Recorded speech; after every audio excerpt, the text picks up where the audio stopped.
60 ते 70 हजार रुपये हे एका कुटुंबामध्ये जात आहे। हे काम तुम्हाला आचारसंहिता लागायच्या आत मुख्यमंत्री माझी लाडकी बहीण योजना माहिती आहे। आज माझ्या गरीब महिलांच्या करता 2.5 लाखाच्या आतमध्ये उत्पन्न असणाऱ्या भगिनींच्या मायमाऊलींच्या करता आणली।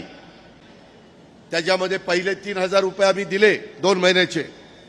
आता सप्टेंबरचे 1,500 रुपये सोडलेत, ते तुमच्या अकाउंटला येतील, काहींच्या आया बहिणीच्या अकाउंटला आले।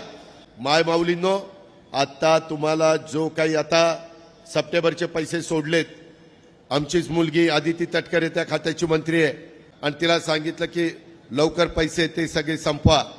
ते संपवले की पुढचे पैसे सोडतो आणि मग तुम्हाला आचारसंहिता लागायच्या आत माझ्या मायमाऊलींना ऑक्टोबरचे नोव्हेंबरचे 3,000 रुपये परत तुम्हाला पाठवतो।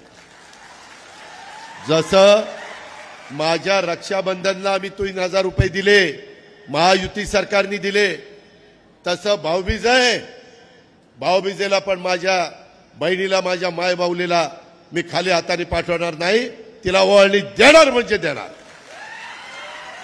हा माझा वादा आहे। हे सांगायला मी जनसन्मान यात्रेच्या निमित्तानं जातो। मायमाऊलींनो, सगळ्यांना सांगा घरी जाऊन, काही घरामध्ये दोघींना पैसे येत आहेत, 18 दुने 36,000 वर्षाचे, त्याच्यामध्ये बिल माफ केलंय, त्याची 10,000 रुपयाची बचत झाली। मगाशी धनंजयनी सांगितलं त्याच्या खात्यातनं 6,000, मोदी साहेबांच्याकडनं 6,000, ते 12,000 रुपये आम्ही आमच्या बांधवांना शेतकऱ्याला देतोय। अशा पद्धतीनं वेगवेगळ्या प्रकारे 60 ते 70 हजार रुपये हे एका कुटुंबामध्ये जात आहे। हे काम फक्त महायुतीचं सरकारच करू शकतं।